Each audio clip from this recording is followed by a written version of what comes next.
तो गाइस अब हम स्टार्ट कर रहे हैं lecture number 3 of rise of British rule in India.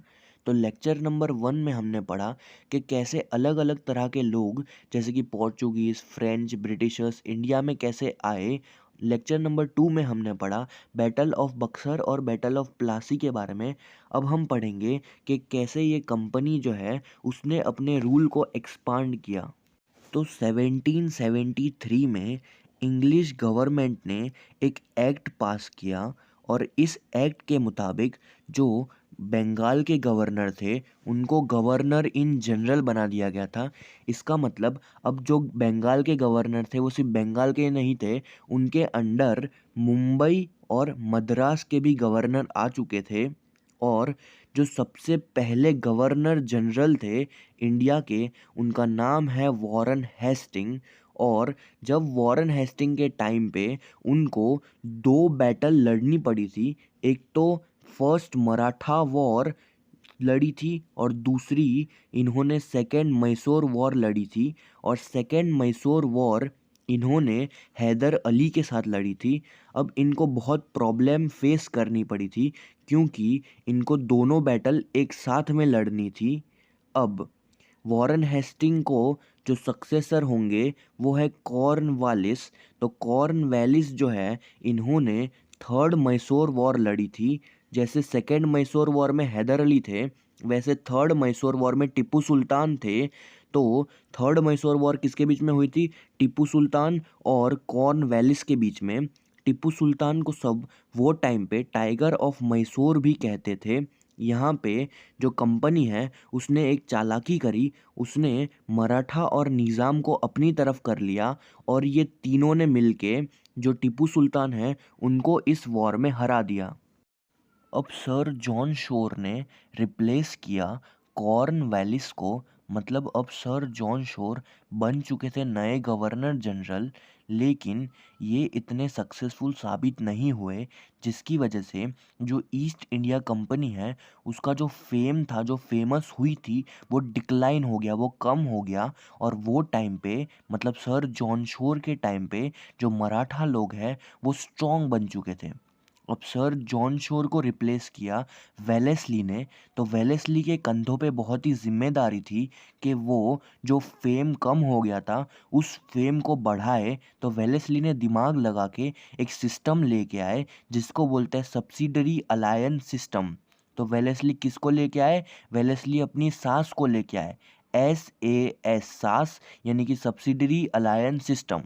अब सब्सिडरी अलायंस सिस्टम की टर्म्स और कंडीशन हमको लर्न करनी है।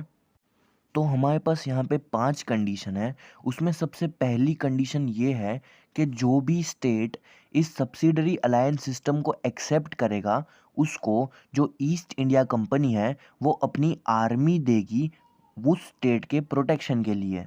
अब वो प्रोटेक्शन के बदले स्टेट को ब्रिटिश ईस्ट इंडिया कंपनी को या तो पैसे देने पड़ेंगे या तो जगह देनी पड़ेगी, यानी कि प्रोविंसेस देने पड़ेंगे। कंडीशन नंबर 3 के कंपनी की परमिशन के बिना ना तो वो स्टेट कोई वॉर साइन कर सकता है या तो किसी से फ्रेंडशिप की ट्रीटी साइन कर सकता है। जिस भी स्टेट ने सब्सिडरी अलायंस सिस्टम एक्सेप्ट की होगी उस स्टेट में एक इंग्लिश का रिप्रेजेंटेटिव खड़ा होगा जो कि देख रहा होगा कि सब्सिडरी अलायंस सिस्टम का कोई अपोज तो नहीं कर रहा ना। कंडीशन नंबर 5 कि आप किसी भी फॉरेनर को यानी कि बाहर के देश के लोगों को अपने स्टेट में कोई भी जॉब नहीं दे सकते। तो हमने अभी तक सब्सिडरी अलायंस सिस्टम में क्या क्या पढ़ा? सबसे पहले पॉइंट में हमने ये पढ़ा कि जो ईस्ट इंडिया कंपनी है वो आर्मी की टुकड़ी प्रोवाइड करेगी जिस भी स्टेट को जिसने एक्सेप्ट की है subsidiary alliance system. Point number 2 में हमने ये पढ़ा कि वो स्टेट को उसके बदले में या तो पैसे देने पड़ेंगे या तो कोई प्रोविंस देने पड़ेंगे। पॉइंट नंबर 3 में हमने ये पढ़ा कि कंपनी की परमिशन के बिना ना तो वो स्टेट किसी से वॉर कर सकता है ना तो कोई ट्रीटी साइन कर सकता है। पॉइंट नंबर 4 में हमने ये पढ़ा कि हमेशा एक इंग्लिश रिप्रेजेंटेटिव स्टेट में खड़ा होगा। और पॉइंट नंबर 5 में हमने ये पढ़ा कि जिस भी स्टेट ने एक्सेप्ट किया है सब्सिडी लाइन सिस्टम को उस स्टेट में कोई भी फॉरेनर को एम्प्लॉयमेंट नहीं मिलेगा। अब इस सब्सिडरी अलायंस सिस्टम को बहुत सारे स्टेट ने एक्सेप्ट किया था। वो स्टेट का नाम है निज़ाम, मैसूर, अवध, गायकवाड़, सिंधिया, भोसले और होलकर। तो ये जो वेलेस्ली की सिस्टम थी वो एक मीठे जहर जैसी थी, और यहाँ पे बहुत सारे लोगों को वेलेस्ली ने अपने अंडर कर दिया था और बहुत सारे स्टेट्स को कंट्रोल कर रहे थे।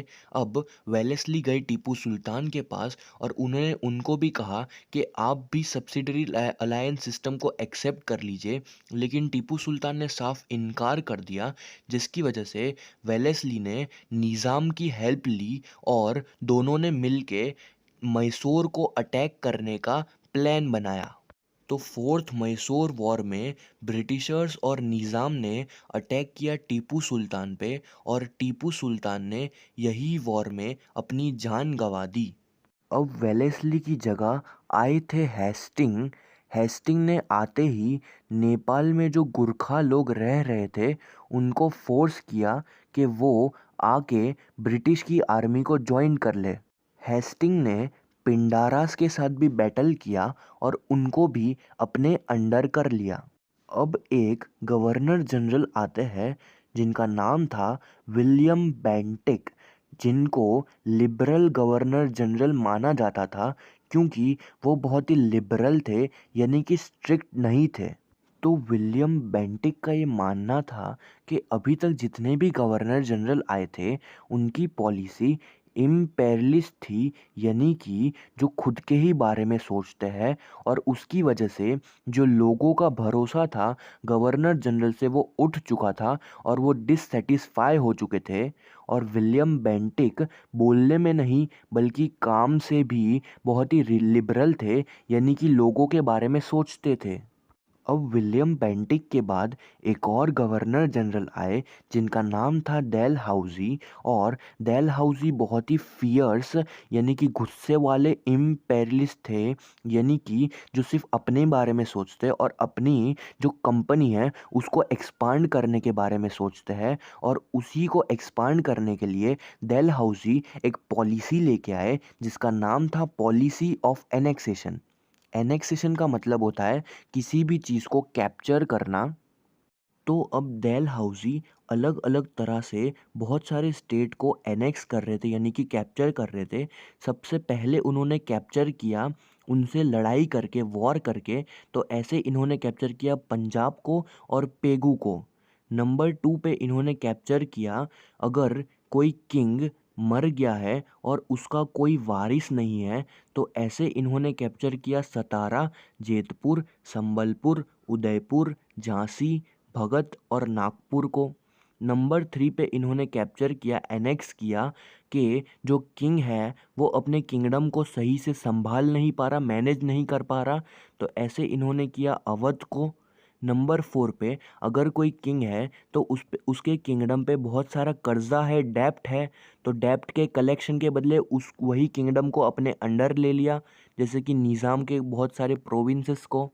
और लास्ट एक नेम सेक रूल जिसको फॉलो करते थे कर्नाटका और तंजौर। और ये इस नेम सेक रूल को ख़त्म करने के लिए उन्होंने कर्नाटका और तंजौर को भी कैप्चर कर लिया।